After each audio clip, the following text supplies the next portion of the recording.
Bonjour à tous et bienvenue pour cette nouvelle édition de Sénat 360. Voici les titres. La déradicalisation des djihadistes en Arabie Saoudite. Une délégation sénatoriale a pu visiter un centre pilote dans la banlieue de Riyad. Ultra moderne, il se veut un modèle de réinsertion pour les anciens terroristes repentis qui veulent s'offrir une nouvelle vie. La France pourrait-elle s'en inspirer? Reportage inédit suivi d'un débat dans un instant. Après les 35 heures, la gauche s'attaque à un autre tabou, celui de l'indemnisation des chômeurs. Le gouvernement n'exclut plus la dégressivité. Confirmation hier de Myriam El Khomri, la ministre du Travail. Une baisse des indemnités permettrait-elle de favoriser le retour à l'emploi des chômeurs? On en parle avec nos invités. Écrit dans le plus grand secret, le livre de Christiane Taubira, Murmure à la jeunesse, c'est son titre. En librairie aujourd'hui, 5 jours après la démission de la garde des Sceaux. C'est un véritable réquisitoire contre la déchéance de nationalité. Un coup d'éclat politique aussi à quelques jours de l'examen par les députés de la révision constitutionnelle. Et je vous rappelle que vous pouvez réagir à tous nos débats sur Twitter avec le hashtag Sénat 360. Alors que patronat et syndicats doivent se retrouver mi-février pour débattre de la nouvelle convention UNEDIC, Myriam El Khomri, la ministre du Travail, n'exclut plus une dégressivité des indemnités pour les demandeurs d'emploi. Une proposition jusque-là taboue à gauche. Faustine Saint-Geniès. C'est la nouvelle piste du gouvernement pour favoriser le retour à l'emploi et alléger les comptes de l'assurance chômage, la dégressivité. Concrètement, cela revient à baisser les allocations chômage à partir d'une certaine durée de prise en charge par Pôle emploi. Une piste évoquée hier par la ministre du Travail. Le gouvernement prendra ses responsabilités et évoquera toutes les pistes. Mais y compris avec une notion de dégressivité? La dégressivité avait été mise en œuvre, je crois, de 92 à 2002 ou 2001. 2001. Elle n'a pas montré, d'après les études, que sur les personnes qui étaient les plus en difficulté, que ça jouait un rôle. Il faut regarder les choses de façon non passionnée. Dès ce matin, le ministre des Finances lui emboîte le pas, mais en proposant des garanties pour les chômeurs. C'est une piste qui doit s'accompagner d'autres. Si vous êtes dans la dégressivité, d'un côté, vous devez être, c'est ce que disait très bien le président de la République, dans l'augmentation des droits à la formation, des droits à la reprise de l'emploi. Autant de déclarations qui sont un sérieux appel du pied aux partenaires sociaux qui doivent négocier la nouvelle convention d'assurance chômage d'ici mars prochain.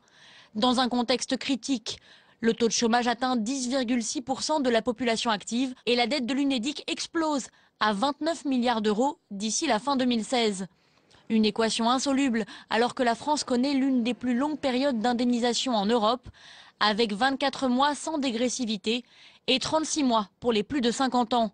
Un acquis du modèle social français que le gouvernement semble plus que jamais décidé à écorner.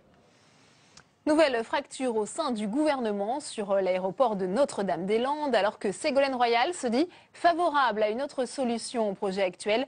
Le Premier ministre Manuel Valls, lui, campe sur ses positions. Il veut que le nouvel aéroport soit construit. Audrey Vuettaz. Une fois encore, Ségolène Royal garde sa liberté de ton. Manuel Valls veut poursuivre le projet d'aéroport à Notre-Dame-des-Landes. La justice a validé l'expulsion des habitants historiques. Pourtant, la ministre de l'Environnement cherche un plan B. Elle se donne 2 mois. J'ai demandé à mon inspection générale de mettre à plat l'ensemble des projets, de voir s'il y avait des projets alternatifs ou complémentaires. Encore? Mais encore, parce que de toute façon, la situation est bloquée là. Totalement. On ne fera pas d'évacuation par la force. Parce que je pense que d'abord, c'est pas possible. Et puis, on ne va pas finir dans une guerre civile à Notre-Dame-des-Landes. Des précautions qui donnent des gages aux opposants au projet. Mais pour Bruno Retailleau, le président de la région Pays de la Loire, cette attitude est insupportable de la part d'une ministre. Aujourd'hui, dans le quotidien Ouest France, il redemande de la fermeté et appelle à faire respecter l'état de droit via la décision de justice. Des propos qu'il répète depuis plusieurs mois. Et moi, je veux que la loi s'applique en Loire-Atlantique et à Notre-Dame-des-Landes. Je demande l'évacuation et je demande le commencement des travaux pour l'aéroport. Mais pour sortir de l'impasse, Ségolène Royal envisage autre chose. Exit Notre-Dame-des-Landes. Elle évoque la possible mise en réseau des aéroports de l'ouest de la France déjà existants. Nouvelle augmentation des tarifs des péages autoroutiers. Ils augmentent de 1,12% en moyenne à partir d'aujourd'hui, soit plus que l'inflation, contrairement aux déclarations passées de Ségolène Royal. Explication Chloé Gibert. C'était une des promesses du gouvernement et pourtant, Les automobilistes ont dû débourser plus cher ce matin au moment de passer au péage. Plus 1,12% en moyenne, une hausse des prix qui s'explique d'abord par une compensation due au gel des tarifs des péages l'année dernière. Le gel des tarifs en 2015, c'était historique. C'est la première fois qu'on obtient un gel des tarifs autoroutiers dans l'histoire des concessions d'autoroutes. Mais ça n'a pas suffi parce que derrière, Ségolène Royal n'a pas eu le courage politique de continuer son bras de fer contre les sociétés d'autoroutes. Mais le gouvernement n'a pas beaucoup de marge de manœuvre. En effet, l'État est lié par des contrats signés avec les concessionnaires depuis des années. Pour moi, ce n'est pas une surprise, c'était attendu. Cette augmentation de tarifs, si on regarde d'où elle vient d'un accord passé avec l'État qui stipule que quand l'État augmente la fiscalité des concessions, ces dernières la répercutent sur les usagers, les automobilistes. Le feuilleton des autoroutes n'est pas près de s'arrêter. Chaque année, le profit tiré par ces sociétés privées est contesté. Nous en parlions vendredi, Jacqueline Sauvage va bénéficier d'une grâce partielle. François Hollande a accordé à cette femme de 68 ans emprisonnée pour le meurtre de son mari violent une grâce qui pourrait entraîner sa libération, mais la procédure pourrait prendre plusieurs mois. Raúl Castro à Paris pour une visite d'État de 2 jours en France, à forte teneur économique et commerciale, mais qui consacre aussi une normalisation des relations de Cuba avec les Occidentaux. Jordan Klein. C'est une image historique, Fidel Castro et François Mitterrand sur le perron de l'Élysée. Une visite à l'époque non officielle. 21 ans plus tard, le drapeau cubain flotte sur les Champs-Élysées. Raúl Castro est accueilli avec tous les honneurs à l'Arc de Triomphe. C'est le début d'une visite d'État de 2 jours. Après la levée de l'embargo américain, Cuba souhaite rapidement normaliser ses relations avec les pays occidentaux. Et François Hollande y est plus que favorable. En mai 2015, il était d'ailleurs le premier chef d'État occidental à fouler le sol cubain depuis 1959. Aujourd'hui, cette visite à Paris est l'occasion d'instaurer durablement le dialogue entre les 2 pays. Objectif, devenir le premier partenaire européen de l'île des Caraïbes. Et comme cadeau de bienvenue, la France a effacé 8,5 milliards de dollars de la dette cubaine. Les enjeux sont commerciaux. Une douzaine d'accords devraient être signés cet après-midi. Première mesure, installer une antenne de l'Agence française du développement à La Havane. L'île a des besoins en infrastructure et en logistique. Des grands noms de l'industrie française ont d'ailleurs déjà investi à Cuba. Pernod Ricard, Bouygues, Total, Alstom ou Accor dans le tourisme. Une visite sur fond de débat autour de la question des droits de l'homme. Liberté d'expression sévèrement réprimée, contrôle des médias ou encore détention arbitraire. L'association Amnesty International appelle l'Élysée à condamner les dérives du régime cubain. C'est une journée décisive de négociations entre David Cameron et les Européens sur le Brexit. Le président du Conseil européen, Donald Tusk, espère parvenir à un texte de compromis sur les demandes formulées par le Premier ministre britannique avant le référendum sur le maintien ou non de son pays dans l'UE. Pour en parler, Nora Madin nous a rejoint sur ce plateau. Bonjour Nora. Bonjour Delphine. Pour l'instant, c'est une impasse totale. Exactement, c'est une impasse totale. Alors il faut savoir que David Cameron a engagé les négociations il y a déjà plusieurs semaines, mais on commence vraiment à rentrer dans le dur, si vous me permettez l'expression. Vous l'avez dit, Donald Tusk en fait se donne encore 24 heures pour bénéficier en fait d'un accord avec le Premier ministre britannique. Il faut dire que David Cameron a commencé sa tournée européenne à Bruxelles vendredi dernier. Il a rencontré Schulz, il a rencontré Jean-Claude Juncker. Il voyait donc Donald Tusk qui a tweeté hier soir « Pas d'accord, on repart pour 24 heures ». Crucial. Ce qu'il faut savoir, c'est qu'il faut absolument qu'il y ait un accord dans les prochaines heures. Pourquoi ? Parce qu'il est question, si David Cameron veut tenir la date du 23 juin pour son référendum de sortie ou non de l'Union européenne, il faut qu'il y ait une basket, en fait, un accord pour le prochain sommet européen des chefs d'État ou de gouvernement prévu à la mi-février. Qu'est-ce qui bloque exactement, Nora ? Eh bien, tout bêtement, c'est encore la question de David Cameron, la réforme voulue par David Cameron de remettre en cause les aides sociales pour les étrangers, y compris européens, ce qui va clairement à l'encontre de tous les textes, puisque ça créerait une discrimination entre les Britanniques et les Européens. Et c'est pas prévu par les traités, c'est pas prévu par les textes, et il faudrait refaire des traités pour pouvoir faire ça. Or, pour l'instant, il en est hors de question, et tout le monde est sur cette position, la France, l'Allemagne et les institutions européennes. Jean-Claude Juncker, face à cela, a prévu en fait un dispositif qui a été accepté par Londres, qui consiste en fait à une forme de frein d'urgence qui permettrait à tous les pays d'Europe et pas seulement à l'Angleterre, pour ne pas créer en fait de règles spécifiques à l'Angleterre, de mettre en place un frein une fois que vous êtes pourquoi pas un peu dans une situation délicate avec un flux de migrants que vous n'arrivez pas à gérer ou un flux de réfugiés, vous pouvez mettre en place ce frein d'urgence pour les aides sociales, par exemple, pendant une durée que la Commission européenne voudrait de 4 ans, avec une possibilité d'avis de la part du Conseil européen, c'est-à-dire des 28. La Grande-Bretagne, donc David Cameron, lui, voudrait 7 ans et avec une mise en œuvre dès la fin du référendum. Il y a en plus, là, pour le coup, une forme de chantage de la part de David Cameron, qui souhaite en fait pouvoir obtenir de la part des Européens le plus de réformes possibles afin de pouvoir rentrer en Grande-Bretagne et dire « j'ai obtenu ce que je voulais, donc je ferai campagne » pour le oui. C'est ça qui est assez ambivalent dans la position de David Cameron, c'est qu'il conditionne en fait sa campagne pour le oui à l'Union européenne à l'obtention en fait de ces réformes. Autant dire que pour l'instant, on est un petit peu à couteau tiré dans ces négociations et que la position qui va se jouer en fait, dans les prochaines heures, c'est est-ce que David Cameron va réussir à obtenir et donc rentrer triomphant en disant j'ai fait plier l'Europe, ou de son côté l'Union européenne qui va dire on n'aura pas donné un blanc-seing aux Britanniques. Merci beaucoup pour ce décryptage, Nora. Merci. Dans le reste de l'actualité, le décès de l'ancien sénateur socialiste de la Drôme, Bernard Piras, cette nuit à l'âge de 73 ans. Élu à Romans, puis maire de Bourg-les-Valence, il a siégé au Palais du Luxembourg pendant 18 ans. C'est une figure du socialisme drômois qui s'est éteinte. Comme tous les lundis, rencontre avec un sénateur. Aujourd'hui, nous vous emmenons sur le plateau de Saclay en compagnie du sénateur socialiste Michel Berson.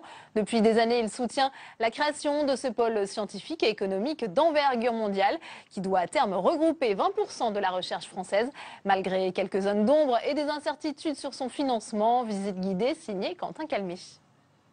Je suis Michel Berson, le sénateur de l'Essonne et nous sommes sur le plateau de Saclay. Plus précisément à l'école Supélec. Supélec, c'est une des 9 grandes écoles implantées sur ce territoire. Universités, écoles d'ingénieurs et organismes de recherche, tous emménagent ici sur un grand campus. En 1998, lorsque j'ai été élu président du Conseil général de l'Essonne, j'ai compris tout de suite que sur le plateau de Saclay, il était en train de se passer quelque chose. On a donc là un écosystème tout à fait remarquable où on fait de la recherche scientifique, de l'enseignement supérieur de très haut niveau, de très grande qualité et de l'innovation technologique. Et pour tous ces acteurs, une ambition, apparaître dans le classement mondial des pôles de recherche et ainsi rivaliser avec la Silicon Valley ou encore Cambridge. Et il faut que la représentation nationale soit tenue informée de très très près de ce qu'il se fait. On a le sentiment aujourd'hui qu'on n'a peut-être pas exactement les cadres adéquats pour progresser vers une université suffisamment intégrée pour apparaître dans les classements internationaux. Député de l'Essonne pendant 15 ans, puis président du Conseil général et désormais simple sénateur, Michel Berson a assisté aux étapes de l'installation du campus, plus qu'une simple cité universitaire. On a su préserver les espaces paysagers, naturels, agricoles, et puis les zones urbanisées très très anciennes avec la vallée, et puis sur le plateau, les constructions nouvelles. Prochaine étape, intégrer le plateau de Saclay au Grand Paris via la ligne 18, une nouvelle ligne de métro qui doit être inaugurée en 2024, et ainsi développer la vie autour, comme le dit le sénateur. Quand je suis sur le plateau de Saclay, je me dis... C'est ici, aujourd'hui, qu'est en train de naître la société de demain. Parmi les centres de recherche qui forgeront le futur, Neurospin, spécialisé dans la cartographie du cerveau humain, une technologie de pointe à l'échelle mondiale. Dans le hall d'entrée, cette photographie de la pose de la première pierre. La photo a un peu jauni, bien sûr, puisqu'elle a un peu plus de 10 ans, mais enfin, ça fait plaisir. Ici, on connaît bien le sénateur. Bonjour, merci pour votre accueil. Sur le plateau de Saclay, on a 15% de la recherche française. On a à la fois ce qu'il y a de mieux dans la recherche académique, dans la recherche industrielle. Et ça, c'est tout à fait unique. C'est ce qu'on appelle un écosystème de recherche et de développement. Notre devoir, c'est de soutenir leur développement, leur implantation et essayer d'apporter notre contribution pour qu'ils travaillent ensemble.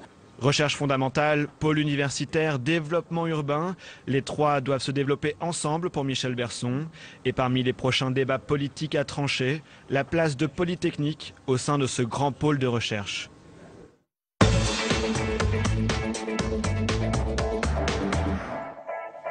Michel Berson, bonjour. Bonjour. Alors peut-être allez-vous pouvoir répondre à cette question. Est-ce que Polytechnique va s'installer sur le plateau de Saclay?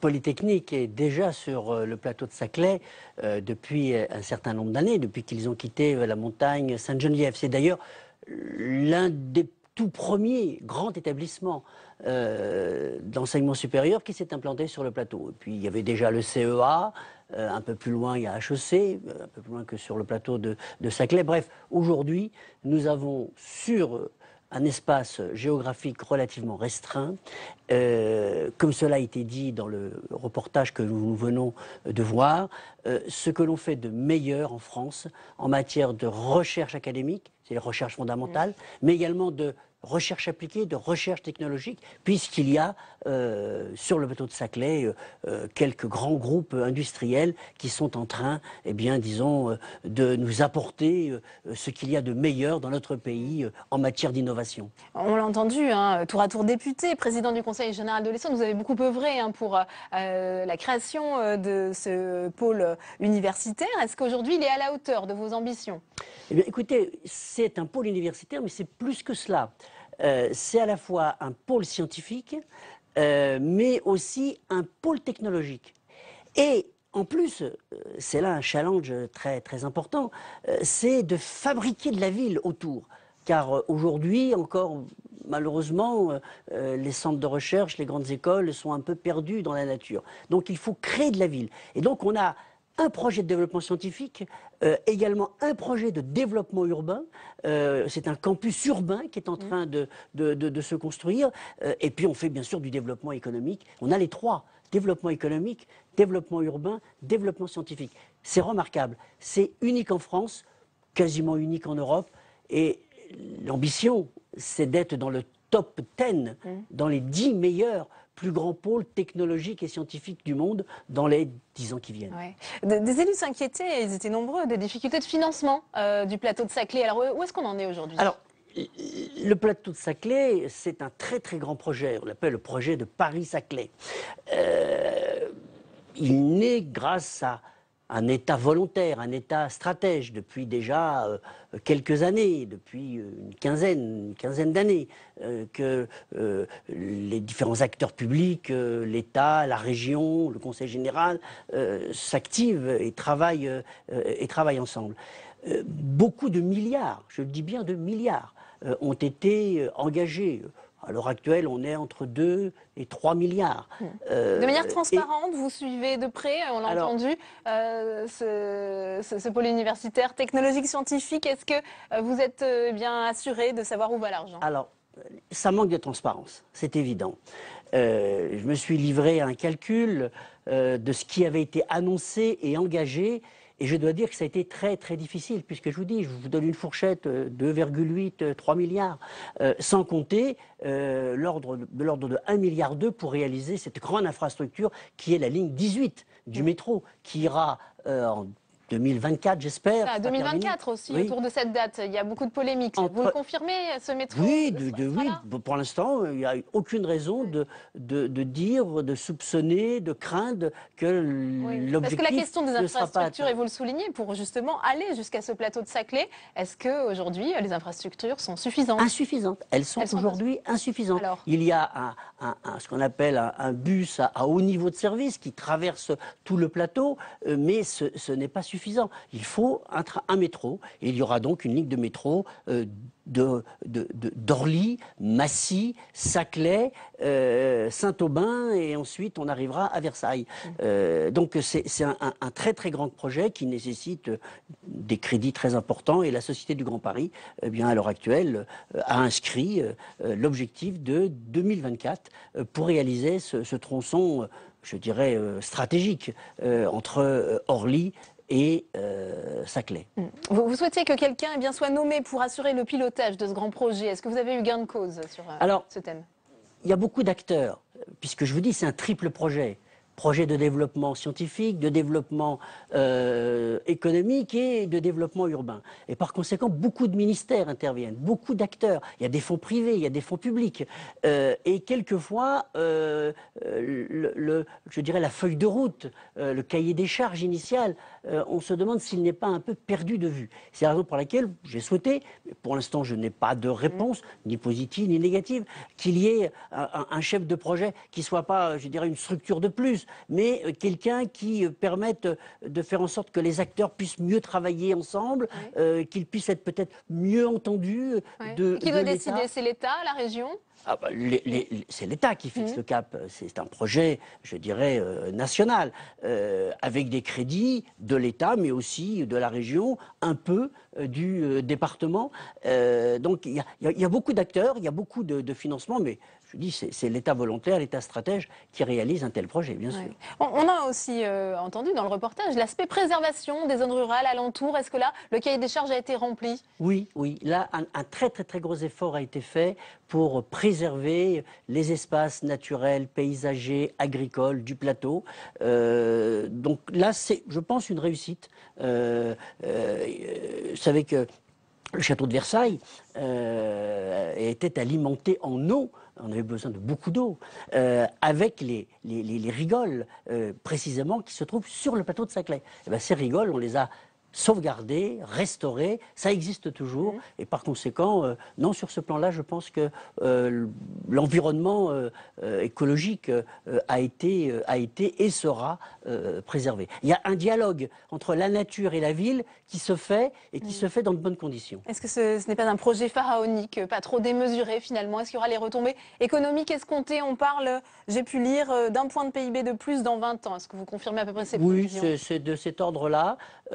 Il n'est pas du tout pharaonique, il est tout à fait, je dirais, à la hauteur des grandes révolutions technologiques qui ont lieu à l'heure actuelle dans notre pays, mais je dirais sur l'ensemble du globe. Le numérique, la révolution numérique, l'évolution génétique, la révolution nanotechnologique, et toutes ces révolutions se développent à l'heure actuelle sur ce plateau. C'est rarissime d'avoir sur un espace géographique assez restreint, à la fois, je dirais, en train de se développer la révolution numérique, la révolution génétique, avec les biotechnologies. Mais est-ce qu'il est attractif pour les jeunes chercheurs aussi français? On sait bien, qu'il y a ce phénomène de fuite des cerveaux avec ces jeunes chercheurs victimes de la précarité qui préfèrent aller travailler à l'étranger. Il est et il sera de plus en plus attractif, d'une part parce qu'on construit des logements qui permettront aux jeunes chercheurs ou plus anciens de vivre avec leur famille.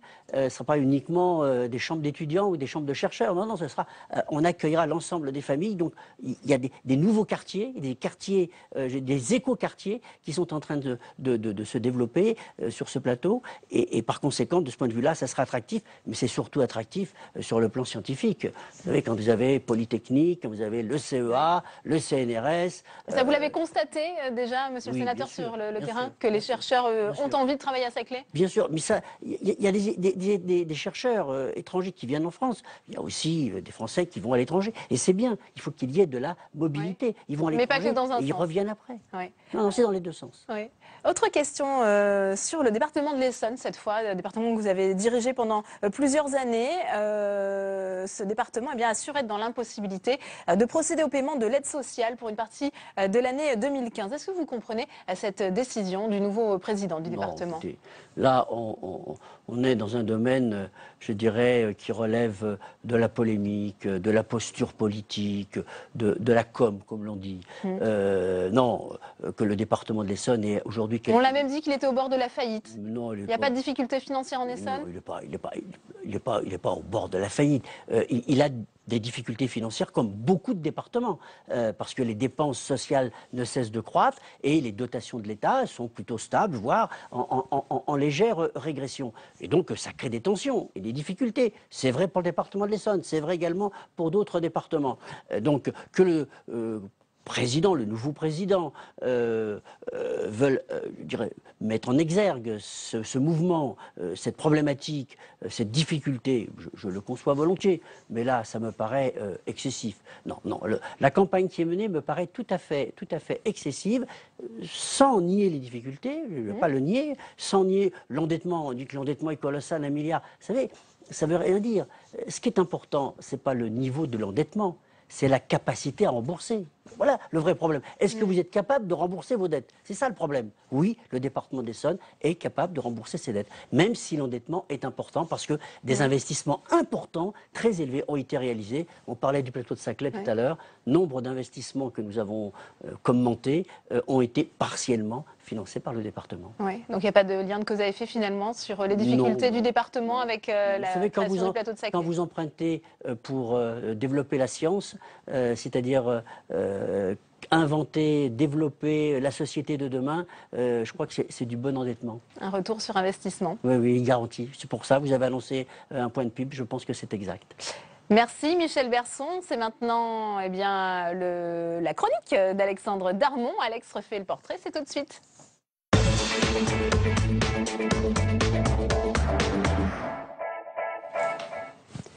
Bonjour Delphine. Bonjour Alexandre. Monsieur Berson, bonjour. Bonjour.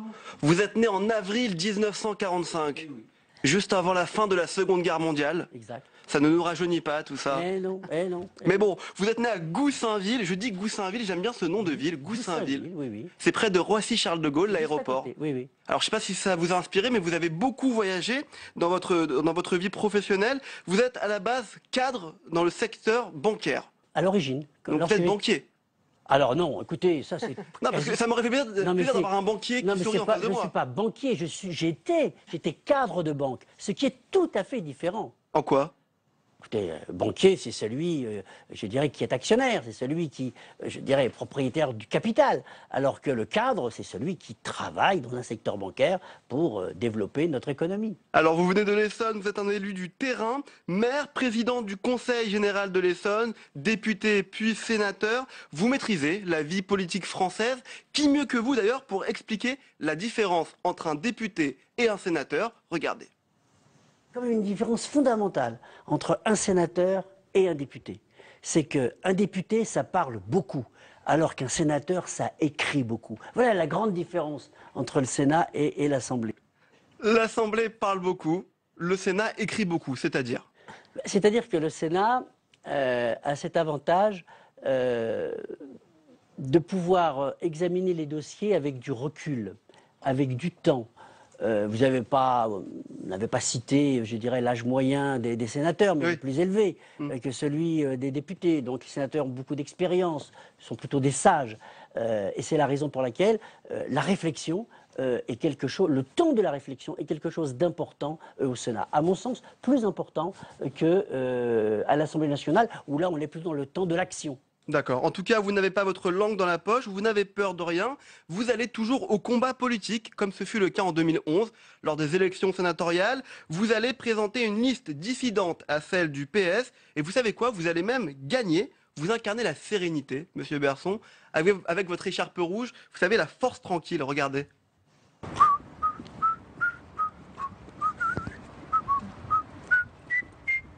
C'est gai, c'est décontractant.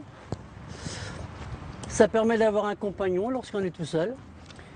Siffler, cela permet de se faire un compagnon lorsque l'on est tout seul. On est souvent tout seul en politique? Quelquefois, ça arrive. Ça arrive lorsqu'on va voter sur un texte important, on réfléchit, on est dans son bureau, on est chez soi, ou on marche dans la nature. Et par conséquent, on est un peu seul. Alors on est seul aussi quelquefois lorsque des décisions, lorsque t'es amené à prendre des décisions importantes au Conseil général de l'Essonne, là vous êtes vraiment seul. C'est oui, c'est non, il y a des risques énormes, il faut prendre la bonne voie, il faut prendre la bonne décision, et là effectivement on est un peu seul. Mais la solitude n'est pas du tout mauvaise conseillère, pas du tout. Et c'est pour ça que l'on chante Les copains d'abord. Ah ben ça, oui, c'est autre chose. En tout cas aujourd'hui... La décontraction, ça c'est autre chose. Là. En tout cas aujourd'hui vous n'êtes plus seul au milieu de l'hémicycle au Sénat auprès de vos 347 collègues.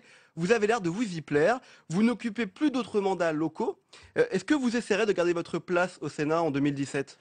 Écoute, on verra. Nous sommes en 2016. C'est pas loin. Travaillons, Prenons le temps de la réflexion. Le temps de la réflexion, et puis on verra. Même si j'ai parfaitement conscience que mon parcours politique, il est largement accompli depuis l'âge de 35 ans, 32 même, maire à 32 ans. Je terminerai mon mandat de sénateur à 72. J'aurai donc mes 40 annuités. 40 annuités, ça permet d'avoir sa retraite. On verra. 2017, ça sera une très très grosse année politique, Delphine. Merci Alexandre. Merci beaucoup Michel Berson. Il est 17h sur Public Sénat. Merci si vous nous rejoignez toujours en direct. Voici les titres de Sénat 360. La déradicalisation des djihadistes en Arabie Saoudite. Une délégation sénatoriale a pu visiter un centre pilote dans la banlieue de Riyad. Ultramoderne, il se veut un modèle de réinsertion pour les anciens terroristes repentis qui veulent s'offrir une nouvelle vie. La France pourrait-elle s'en inspirer? Reportage inédit suivi d'un débat dans un instant. Après les 35 heures, la gauche s'attaque à un autre tabou, celui de l'indemnisation des chômeurs. Le gouvernement n'exclut plus la dégressivité. Confirmation hier de Myriam El Khomri, la ministre du Travail. Une baisse des indemnités permettrait-elle de favoriser le retour à l'emploi des chômeurs? On en parle avec nos invités. La visite de Raúl Castro en France. Le chef d'État cubain est reçu à l'Élysée. Objectif, relancer les échanges commerciaux entre nos deux pays sur fond de normalisation des relations entre la Havane et les Occidentaux. Et vous pouvez réagir à tous nos débats sur Twitter avec le hashtag Sénat360. Je vous le disais en titre, Raúl Castro à Paris pour une visite d'État de 5 jours en France à forte teneur économique et commerciale, mais qui consacre aussi une normalisation des relations de Cuba avec les Occidentaux. Jordan Klein. C'est une image historique, Fidel Castro et François Mitterrand sur le perron de l'Élysée. Une visite à l'époque non officielle. 21 ans plus tard, le drapeau cubain flotte sur les Champs-Élysées. Raúl Castro est accueilli avec tous les honneurs à l'Arc de Triomphe. C'est le début d'une visite d'État de 2 jours. Après la levée de l'embargo américain, Cuba souhaite rapidement normaliser ses relations avec les pays occidentaux. Et François Hollande y est plus que favorable.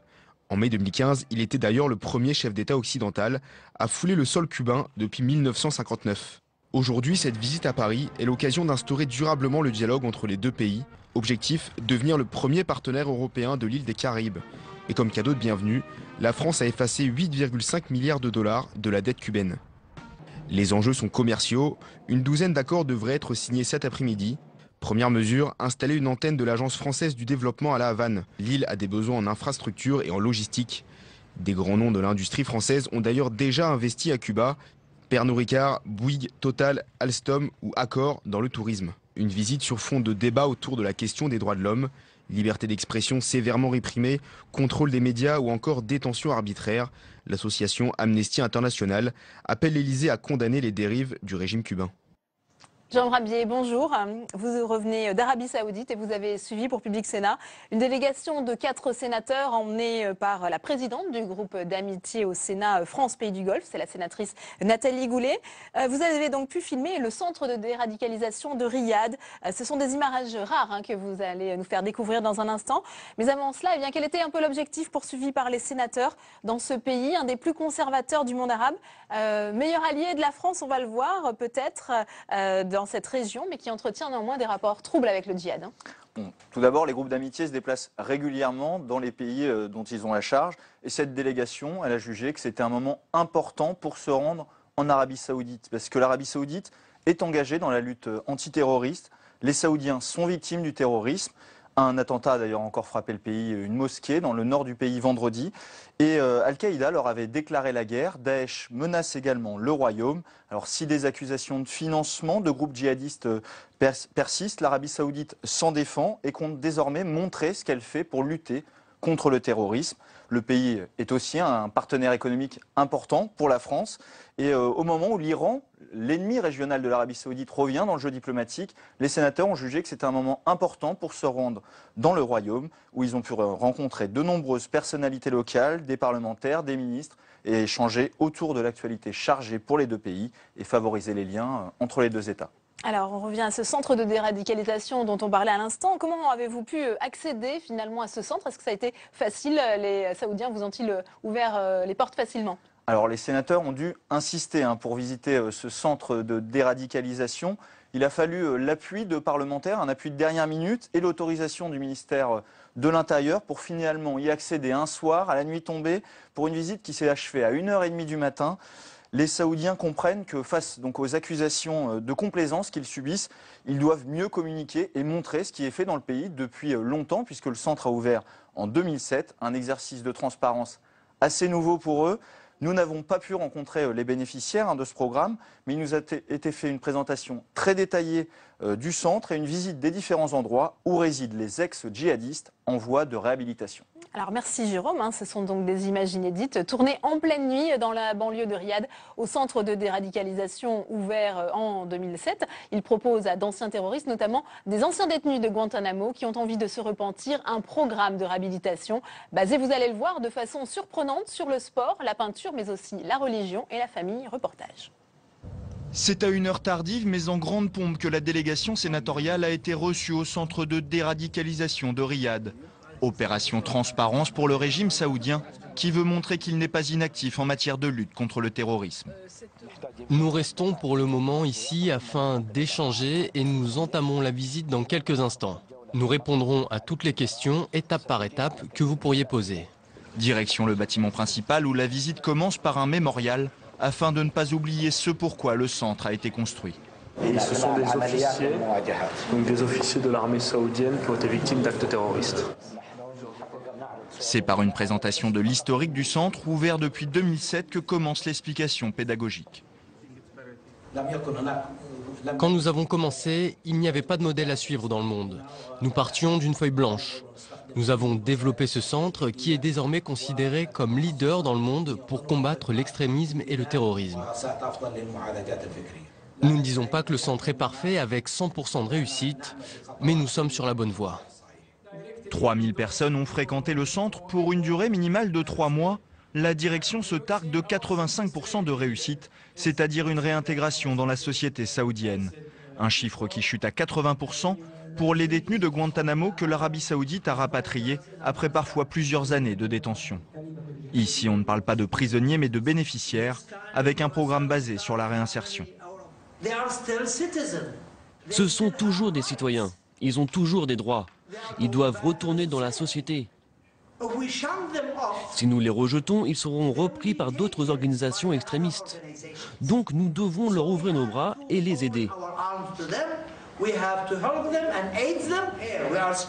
Et nous dépensons beaucoup d'argent là-dedans. Et ce que nous faisons, ce n'est pas une récompense pour ce qu'ils ont fait. Ce que nous faisons ici, c'est de couper le lien pour qu'ils ne retournent pas dans ces organisations où ils étaient. Nous ne connaîtrons pas le montant investi par le régime saoudien dans ces infrastructures, mais la visite du centre révèle que les moyens sont très importants. Si l'encadrement est majoritairement assuré par des religieux, le programme est complet, avec par exemple un travail de thérapie par les arts, où les prisonniers sont invités à peindre leurs sentiments. La visite des quartiers où résident les bénéficiaires montre également l'étendue des équipements. Dans ce bâtiment, vous pouvez voir des pièces pour peindre ou pour lire. Ici, c'est une petite salle de prière.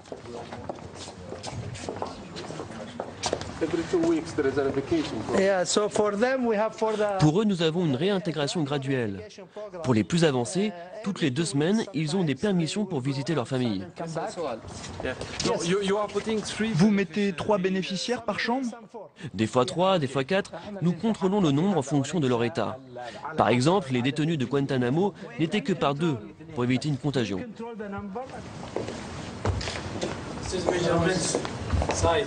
Ils peuvent utiliser le téléphone de 24 heures par jour, sans arrêt, mais pas de mobile. Mais la ligne est surveillée. Ouais, bah, quand même. Hopefully. Encore heureux. It's not Club Méditerranée. Pas un centre de vacances, mais les équipements mis à leur disposition peuvent parfois y ressembler. Ça, c'est la piscine. Ils ne peuvent pas venir seuls, nous les surveillons. Piscine, sauna, salle de sport ou encore billard, une manière d'adoucir les bénéficiaires, un accompagnement qui se poursuit avec un véritable travail autour de la famille, un facteur de stabilisation important et des studios sont prévus pour les visites familiales. Nous voulons bâtir des ponts et de la confiance avec les familles et nous les respectons. Une visite complète dont les sénateurs peuvent désormais s'inspirer, même si la création de centres de déradicalisation en France ne se fera évidemment pas sur le même modèle que ceux du royaume saoudien.